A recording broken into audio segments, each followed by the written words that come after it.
আমি ভালো থাকবো, আমি ভালো আছি, আমি লড়ে নেব। এরা যারা আছে আমার সৈনিকরা সবাই থাকবে, কিন্তু আপনাদের ঐক্যবদ্ধ হতে হবে। ভিক্টোরিয়া হাউসের সামনে চেনা মঞ্চ নেই, অবরুদ্ধ ধর্মতলা নেই, নেত্রীর পাশে চেনা মুখের ভিড় নেই, মঞ্চ আলো করে টলিউডও নেই। তিনি আছেন। 4 মের পর থেকে বহু নিন্দিত সেকেন্ড ইন কমান্ড আছেন। 21শে জুলাই আছে। ক্ষমতা হারানোর পর প্রথম 21শে জুলাই।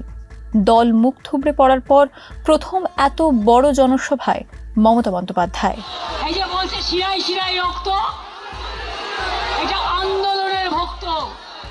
শিরায় শিরায় রক্ত, তার তৃণমূলের ভক্ত। দল ভাগ হয়ে যাওয়ার পর এবার তৃণমূলের 21শে জুলাই। মেয়র রোডের সভা ঋতব্রত তৃণমূলের, আর মমতা বন্দ্যোপাধ্যায়ের জায়গা হয়েছিল বিড়লা তারামণ্ডলের সামনে, সেটাও হাইকোর্টের নির্দেশে। মমতা তাও স্বভাব সিদ্ধ ভঙ্গিতে প্রায় 1.5 ঘন্টার ভাষণে স্বাভাবিকভাবেই নিশানা করলেন রাজ্যের বিজেপি সরকারকে। এখন একটা সরকার চলছে, লবডঙ্কা সরকার। আমরা ভেবেছিলাম ঠিক আছে, শপথ নিয়েছে, ল অ্যান্ড অর্ডার মেনটেন করবে, ভালো কাজ করবে। তা না, সারাক্ষণ ব্রেনে ক্যাকড়া বিছে কামড়াচ্ছে, আর কটকট করছে, আর থটপট করছে। কখন আমাদের গালাগালি দেবে, আর কখন তৃণমূলের পরিবারের কোল খালি করবেন। আমি বলি এসব করবেন না। মুখ খুললে আপনি 10 বছরে তৃণমূলে থেকে কি করেছেন মুখোশ খুলে দেবো। মুখ এবং মুখোশ আমায় দেখাবেন না। বুলডোজার সরকার হকারদের জীবন জীবিকা কাটছে, মিড ডে মিলের বাচ্চাদের ডিম কাটছে, আর লক্ষ্মীর ভান্ডার মা লক্ষ্মীরা কেঁদে বেড়াচ্ছে।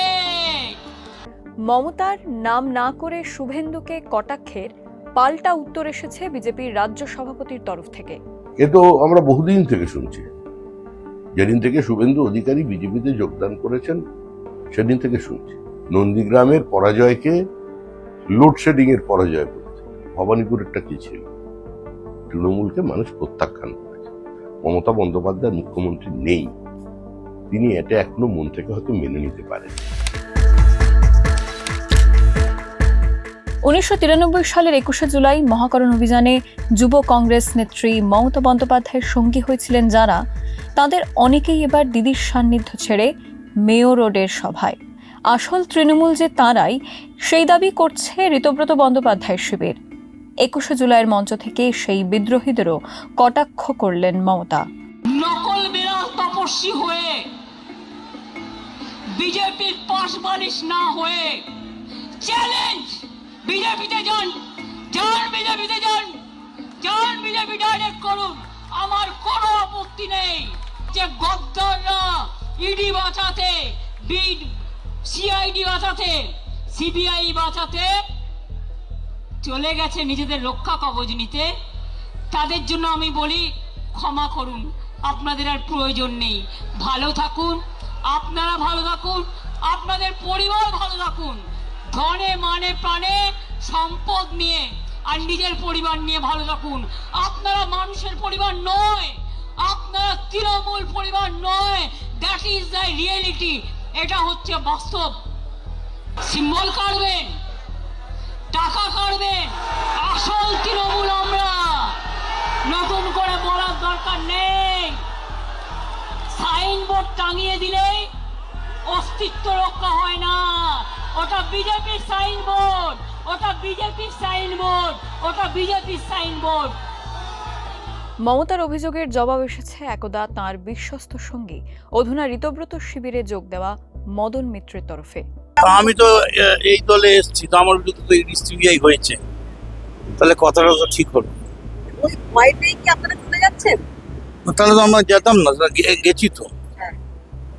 আর বলছেন যে আসল তৃণমূল তারাই, মমতা বন্দ্যোপাধ্যায় বলছেন আসল তৃণমূল তারাই, কারণ তাদের ওখানেই ভিড়টা বেশি হয়েছে, মানুষের সমর্থন ওখানে। মমতা বন্দ্যোপাধ্যায় যে আসল তৃণমূল, মমতা বন্দ্যোপাধ্যায়ের মুখটাই যে তৃণমূল, এ ব্যাপারে কোনো সন্দেহ নেই।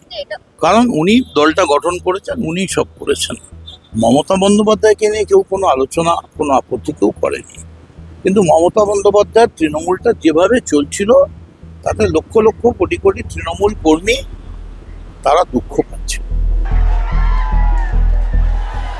21শে জুলাইয়ের আগের দিনই দিল্লি উত্তাল হয়েছে ককরোচ জনতা পার্টির আন্দোলনে। 21শে জুলাইয়ের মঞ্চ থেকে সেই ছাত্র যুব আন্দোলনের প্রসঙ্গ টানলেন মমতা বন্দ্যোপাধ্যায়। কালকে দিল্লিতে আপনারা দেখেছেন ছাত্র যুবদের উপর কি অত্যাচার হয়েছে। পার্লামেন্ট থেকে আমি শুনেছি যে প্রধানমন্ত্রী গাড়ি ঘুরিয়ে পালিয়ে গেছে। এখানেও মনে রাখবেন, বাড়াবাড়ি বন্ধ না হলে আমাদের আন্দোলন রাস্তায় আমাদের রাস্তা দেখাবে।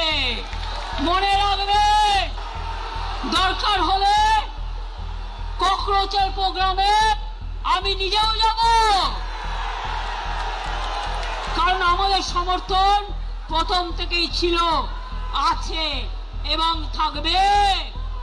আর সবাই মিলে আমরা যদি রাস্তায় নামি, আপনারা জেনে রাখুন, যেমন কালকে বিজেপি নেতা পালিয়েছেন, এখান থেকেও সব কটাকে পালাতে হবে, পালিয়ে মুখ রক্ষা করতে হবে।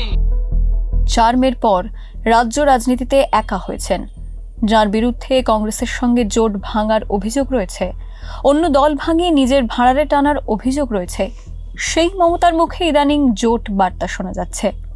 নাম না করলেও 21শে জুলাইয়ের মঞ্চ থেকে সিপিএমকেও বার্তা দিলেন মমতা বন্দ্যোপাধ্যায়। আসুন আমরা সারা ভারতবর্ষে ইন্ডিয়া জোট নিয়ে লড়াই করি, বাংলাতেও করি। আমার কারো প্রতি কোনো ইগো নেই, আমার কারো প্রতি কোনো গ্রিভ্যান্সেস নেই। আর তা নাহলে মনে রাখবেন, আজকে যারা বিজেপির কথায় দলীয় অফিস খুলতে পারছেন, মিছিল মিটিং করছেন, আমাদের শেষ করার পরে ওদের কিন্তু আপনাদের শেষ করে দেবে। আমি চাই না গণতন্ত্র শেষ হোক, গণতন্ত্র লুণ্ঠিত হোক। এখনো যদি বিবেকের জাগ্রত চেতনা থাকে, তাহলে মনে রাখবেন সবাইকে এক হয়ে লড়া দরকার। আমরা শুধু ইন্ডিয়ান অ্যালায়েন্সই নয়, এছাড়াও আরো অনেক রাজনৈতিক দল আছে, তাদের সাথেও আমাদের সম্পর্ক ভীষণ ভীষণ ভালো। আমরা সবাই মিলে একজোট হয়ে করব। মমতার জোট বাঁধার আবেদন নিয়ে কটাক্ষ করতে ছাড়ছে না বিজেপি, ঋতব্রত শিবির উভয়ই। ইন্ডিয়া জোটে কোথায়? তৃণমূল কেউ নেবে না। তৃণমূলকে যে ধরবে সে শেষ। কেজরিওয়াল ধরেছিল শেষ। অখণ্ড অবসর ভাবনার অনেক সময়, ভাবনা গুলিয়েও যাচ্ছে, আরো গোলাবে। রাজ্যসভায় সামনের সপ্তাহে আরো কিছু ঘটনা ঘটলে আরো সব গুলিয়ে যাবে।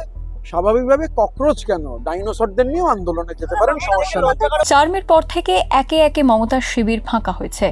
রথী মহারথীরা সুপ্রিমোর সঙ্গ ত্যাগ করে বিদ্রোহ ঘোষণা করেছেন। রাজনীতিক মমতা বন্দ্যোপাধ্যায়ের অবসর নিয়ে জল্পনাও জোরালো হয়েছে।